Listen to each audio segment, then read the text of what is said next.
The black waiter delivers a message to a millionaire who orders a steak, leaving her stunned. The crumpled paper was barely noticeable amid the breadcrumbs as it slipped under the porcelain plate. However, the 4 lines written there would cause Victoria Sterling to reconsider every aspect of the culinary empire she had established over the course of 2 decades.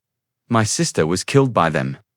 With 3 Michelin stars and a 6-month wait list, the Sterling Prime restaurant was the pride of Chicago. Victoria was dressed like any other customer when she came. She had purchased a used jacket from a thrift store 2 hours prior, along with faded jeans and used sneakers. The billionaire entrepreneur did this each time she established a new firm. At the age of 45, she tried to see how successfully his staff handled people who didn't seem to have any money. She was served by a waiter who was not like the others. With a nervousness in his eyes, 28-year-old Marcus Washington glided around the room with a natural elegance. He was neither surprised or suspicious when she bought a $300 Wagyu, the most costly cut on the menu. He simply recorded her request with a polite grin. "Great decision, ma'am." Victoria was seeking for precisely this. Workers who, regardless of a customer's appearance, treated them with decency. Now that she had the paper scorching between her fingertips, however, she knew she had discovered something far darker than mere prejudice. Over dinner, she surreptitiously watched Marcus. He was perfectly professional when serving other tables, but something wasn't right. As he served the plates, her hands shook a little, and he avoided making long-term eye contact with the manager, a stout man who walked around the room seeming superior. Hoffman, Richard. The name was familiar to Victoria from the monthly reports. 3 years as manager, stellar ratings, and record earnings. He was the ideal employee on paper. But Victoria felt sick to her stomach when he followed Marcus with his eyes like a predator observing its victim. Marcus's fingers briefly touched her as they exchanged when he came back to clear the plate. She sensed it at that moment. That was the same terror she had felt decades before, when she was a waitress trying to make ends meet while dealing with employers who believed they could do anything. "Was the meat to your liking?" he said in a quiet, steady voice. "Perfect," Victoria said, folding the note covertly. "Perfect, perfect, perfect." She would make it her mission to discover the truth if Marcus was correct and someone was using his restaurants as a front for nefarious activities. She read the note again in the faint light of the street lighting in the parking lot. The words, which were filled with suffering and hopelessness, appeared to pulsate in the shadows. Marcus's sister was who? How had she passed away? And why? Had he jeopardized his career to tell a total stranger this? Remember to subscribe to the channel if you are enjoying this tale of bravery and the fight for justice, because Victoria Sterling was about to learn that sometimes the truth comes at a cost that not everyone is prepared to pay, and that sometimes even the biggest fortune in the world isn't enough to protect those we need most. Victoria got at Sterling Holdings offices 2 hours earlier than normal the following morning. When she appeared in the corridor with a look she hadn't seen in years, Amanda, her assistant, nearly spilled her coffee. The same ferocity Victoria showed when she was ready to expose a dishonest supplier or destroy unfair competition. Victoria threw a folder on the desk and stated, "I need everything on Richard Hoffman, manager of Sterling Prime Chicago. Everything, financial, personal, and professional. Additionally, I would like to know more about Marcus Washington, a server." At the same eatery, Amanda was typing frantically. "Do you have any particular suspicions?" Victoria's fingers gripped the crumpled note. Beyond suspicions, Victoria thought back on her own voyage while she waited for the reports. In order to pay for business school, she worked 16 hours a day at 2 different jobs 25 years ago, including as a waitress. On one especially trying night, she saw his manager, Tony Marchetti, coerce a coworker into humiliating circumstances in order to keep her job. Victoria learned that Tony had political ties when she attempted to report it. Nobody took her seriously. Even worse, she lost her work for months after being fired for inappropriate behavior. In addition to almost shattering his goals, that injustice influenced her future self in less than an hour. The first report was received. 42-year-old Richard Hoffman is divorced and has a perfect career record on paper. However, there were a few intriguing contradictions. Over the past 2 years, 3 Sterling Prime employees have abruptly quit without providing thorough explanations, and his style of life was incompatible with his pay. Her blood ran cold with the second report. Marcus Washington, a 28 business graduate with stellar grades, has spent the last 3 years working as a server. Exactly 2 years ago, Reason's twin sister, Monica Washington, lost her life in a work-related accident at Sterling Prime. According to the official report, she died after falling in the kitchen while working the night shift as an assistant cook. Victoria shut her eyes. "My sister was killed by them." Marcus's comments reverberated with frightful clarity. She gave her a call. "I would like to speak with the 3 Chicago Prime employees who have departed in the past 2 years. Locate them, now." The initial call was instructive. After great trepidation, former hostess Jennifer Martinez consented to speak. They got together at a quiet cafe in the heart of the city. Jennifer started apprehensively, "Miss Sterling, before I departed, I signed a confidentiality agreement." "Ignore the agreement," Victoria said. "Describe Monica Washington for me." Jennifer took a deep breath. Monica was unique, diligent, and truthful, yet she began to raise awkward concerns regarding specific kitchen procedures that did not sit well with Hoffman. "What sort of inquiries?" "Concerning phony suppliers, unaccounted for invoices, and subpar products being marketed as premium." Jennifer glanced around anxiously. Monica discovered that Hoffman was delivering subpar cuisine at premium pricing and embezzling money through phony sources. Hoffman threatened Victoria after she became enraged. He threatened to find a way to get rid of her if she continued to ask questions. Jennifer stopped, tears in her eyes. Monica passed away a week later. Mishap. Jennifer gave a sour laugh. "The most cautious person I know was Monica. She was afraid of falling. She wore special non-slip shoes all the time. In the kitchen, I never fled. And in a wonderful moment that evening, she slipped on an oil puddle that had mysteriously materialized in a spot she had just cleaned an hour before. To whom should I report it?" Hoffman's version was verified by witnesses who had access to all official reports. "We were also merely disposable workers." Jennifer bent over. Marcus made an attempt. After months of investigation and hiring a lawyer, he was left without hard proof. Hoffman was intelligent. He threw out all the evidence and even dared to say, "I'm sorry" at the burial. The second discussion was with a former assistant chef named Roberto Silva. He offered even more well-organized details and affirmed everything Jennifer had said. Hoffman was not a simple thief. In order to keep everyone silent, he also threatened to fire them and harassed female staff. According to Roberto, Marcus continues to work there because he needs the money but also because he wants justice. For the past 2 years, he has been gathering evidence and recording everything. The issue is that he needs someone strong enough to challenge Hoffman. That day, Victoria smiled for the first time. Marcus had picked the ideal recipient for his note. Victoria summoned her corporate security and legal teams back to the office. However, she required additional information before making any final decisions. She also had a strategy for obtaining it. She went back to Sterling Prime that night. This time, as the millionaire owner, Victoria Sterling, dressed in diamonds and a $3,000 dress that are more valuable than most people's homes. When she walked into the restaurant, Hoffman almost threw himself at his feet. In a nervous perspiration, he shouted, "Mrs. Sterling, what an unexpected honor. A nice reception would have been prepared if we had known you were coming." Victoria gave a chilly smile. "Richard, don't be concerned. I am a simple individual. All I want to do is eat supper and observe how his staff operates." Hoffman swallowed hard at the tone in her voice.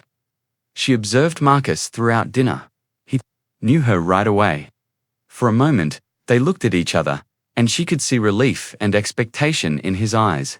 He was certain she had received the message. He was aware that she had a purpose.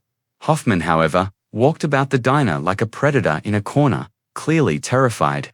She witnessed him whispering threateningly to staff members on multiple occasions in an attempt to maintain the flawless facade in front of the owner. Victoria, however, wasn't there merely to watch. She was collecting proof. All of Hoffman's interactions, conversations, and anxieties were being recorded by the tiny gadget in her high-end purse. Hoffman was unable to decline without drawing suspicion.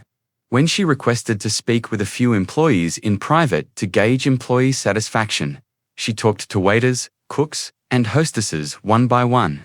Hoffman was unable to hear any of the chats. The image that surfaced showed a man who had transformed his eatery into a corrupt and intimidating personal empire. But being impulsive was not how Victoria Sterling had amassed a billion-dollar empire. She was aware of Hoffman's intelligence and danger. Any erroneous action could lead to more accidents or, worse, the destruction of evidence. Victoria was about to leave when she paused at the table where Marcus was setting out some dishes.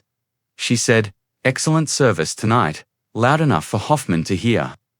Then she added, lowering her voice to Marcus's level, "As Marcus said, justice may be slow, but it always comes." He gave a barely noticeable nod. Victoria saw Hoffman observing the exchange with rapt attention as she was making her way to the exit. His expression changed in some way. Anger and distrust combined to make his survival instincts go into overdrive. When Victoria got into his car in the parking lot, she saw a black SUV that wasn't there when she got there. It was hard to see who was inside because the windows were absolutely dark. The SUV followed her as she left the parking lot. The car stayed at a steady distance for 3 blocks. Victoria made multiple needless route adjustments, but she hadn't gotten there by being naive. She was followed on each one by the SUV. Hoffman sensed danger. Additionally, dangerous males act in a desperate manner when they feel threatened. Tonight, Victoria was aware that she had gone beyond an invisible boundary. She was no longer only looking into a dishonest employee. To keep his secrets safe, she was going to fight a man who had already killed once. Victoria grinned for the second time that day when she eventually lost the SUV after a series of maneuvers on crowded streets. It wasn't a chilly, cunning smile. This time, it was the grin of a lady who had discovered a foe deserving of her. Hoffman was unaware that Victoria Sterling had long before discovered that predators who are adept at disguising themselves as prey when needed are the most dangerous. The true hunt could start now that she was certain of who she was up against. With that frantic note, Marcus had sown a seed of justice. However, seeds require rich soil to flourish, and there aren't many things more fertile than the restrained rage of a strong woman who has been undervalued once in her life and has vowed never to allow it to happen again. Victoria woke up the following morning with the resolve of someone who had discovered his calling. By 5 a.m, she was speaking with Daniel Rodriguez, the top private investigator in Chicago who specializes in cracking intricate business frauds. Victoria said, "I need you for a special operation," while simultaneously sending a $50,000 transfer. On the other end of the line, Daniel chuckled, covert, urgent, and with consequences that could take down a dangerous criminal. Marcus, who had no idea that her life would drastically change, showed up at Sterling Prime for another shift and said, "Sling, you're speaking my language." At the employee entrance, Hoffman stopped him, his face a mask of barely contained anger. "Vance," he snarled, dehumanizing himself by merely using his last name. "Now in the office," Hoffman said, slamming the door shut with too much force. "My office. It's interesting that our landlord gave you extra attention during her surprise visit last night. Unless you're doing something you shouldn't be doing." "I don't know what you're talking about," Marcus said calmly, but he felt the weight of the threat inside. "I was just doing my job, sir." "Your job?" "Her." Hoffman leaned across the desk. "Your job is to serve plates and collect tips. It's not to exchange meaningful glances with billionaires." Hoffman paused, his eyes narrowing. "Unless you're doing something you shouldn't be doing." As if you were unaware that his beloved sister was in the wrong place that evening. What we have so far suggests a pattern, Jennifer explained during the meeting at Victoria's office. If we can prove that Monica Washington's death was not an accident, we can charge Hoffman with murder in addition to the financial crimes. Accidents happen to people who don't know their place. At that moment, Marcus realized that Hoffman hadn't just killed Monica, he was threatening to do the same to him.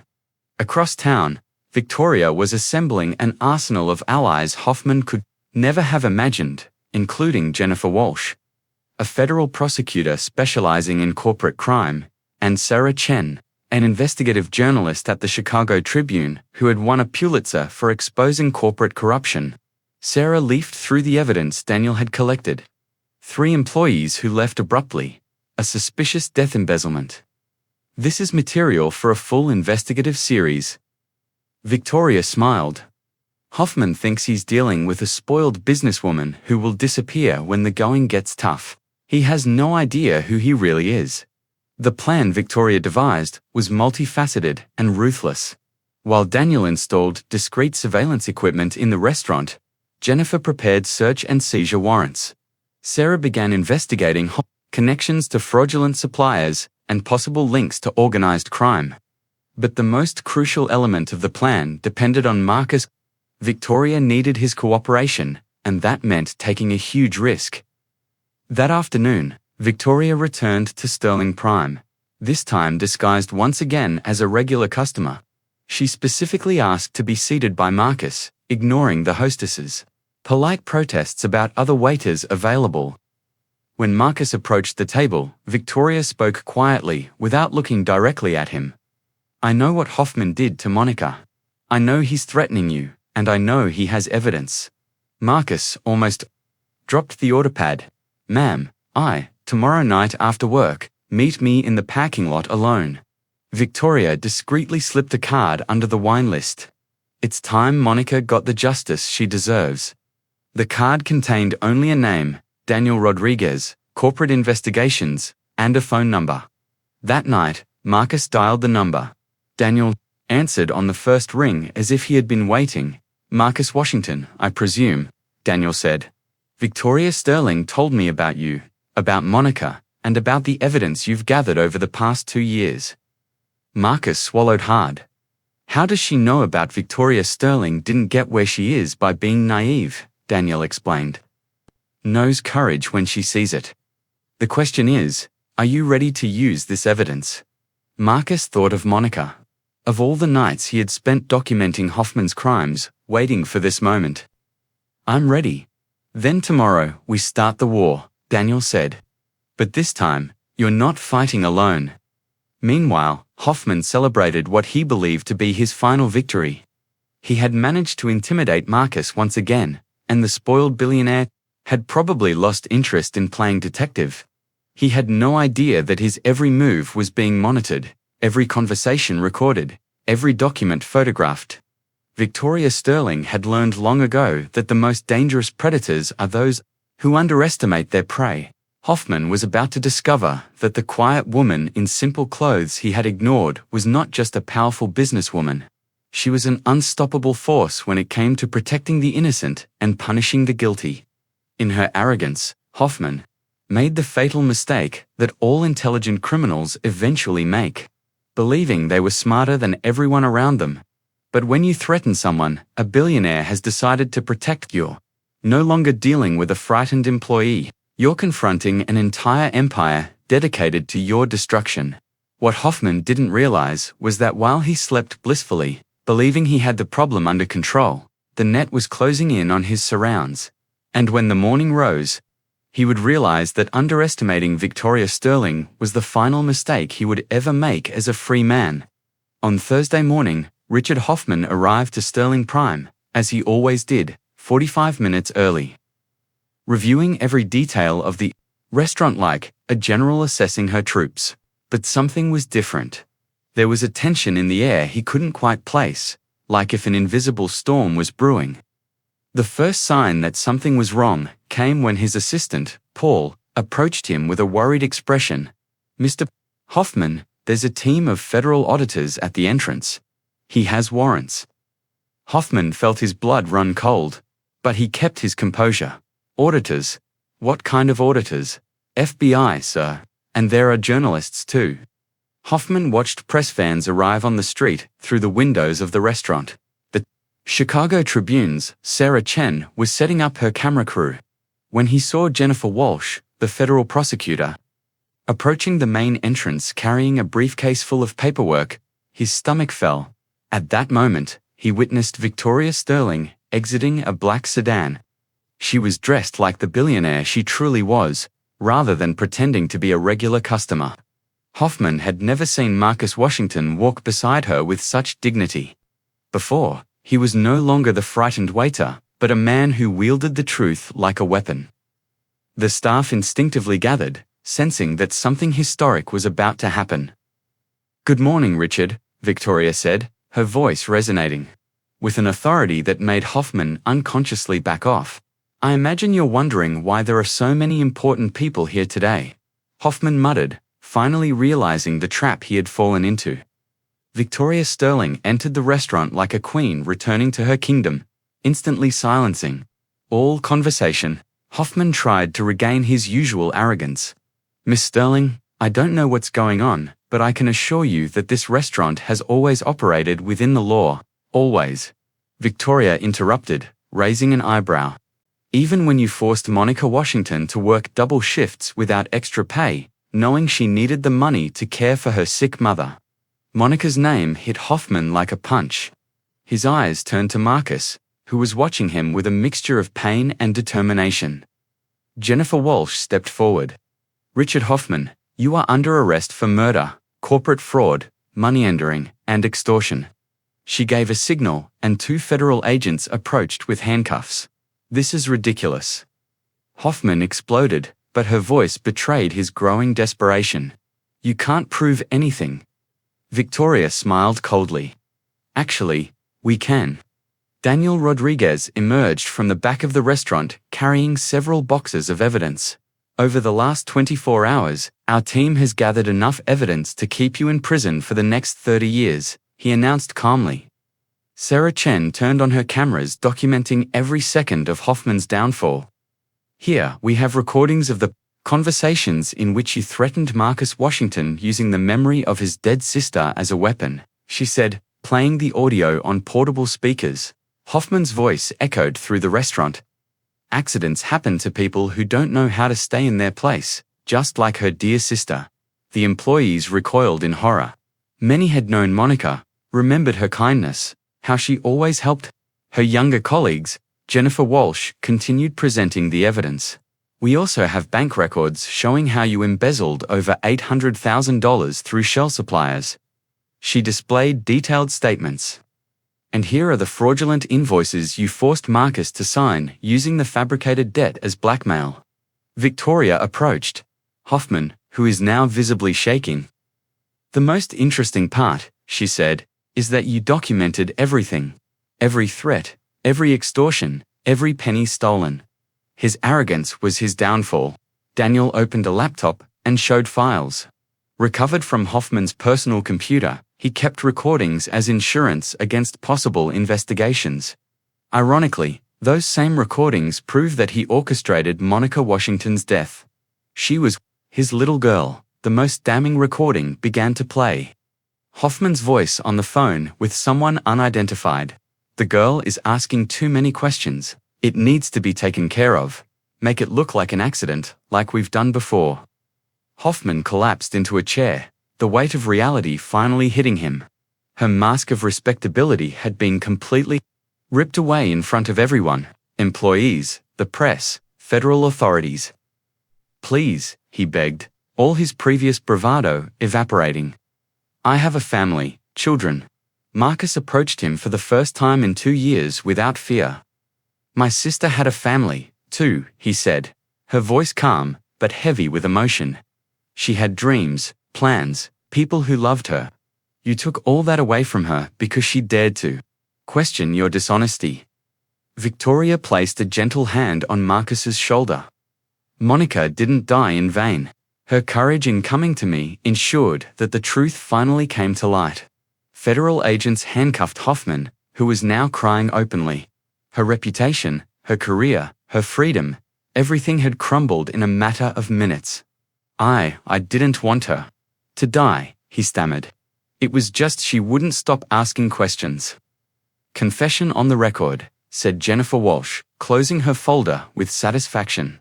As Hoffman was led away under a flurry of camera flashes, Victoria gathered all the restaurant employees. Starting today, this establishment will be completely revamped, not just physically, but culturally. No employee will ever be intimidated, threatened, or disrespected while he is the owner. She turned to Marcus. As for you, I have a proposal. Would you like to be the new general manager, not just of this restaurant, but of our entire Chicago division? Marcus was silent for a moment, processing how her life had completely changed in 48 hours. I accept, he said finally, but on one condition. I want us to create a Monica Washington Memorial Fund to help families of employees in similar situations. Considered approved, Victoria replied immediately. Sarah Chen approached with her microphone. Miss Sterling, what is her message to other executives who may be abusing their position? Victoria looked directly into the camera. Justice sometimes takes time, but it always comes. And when you least expect it, that person you underestimated, humiliated, or hurt may be in a position to show you who really has the power.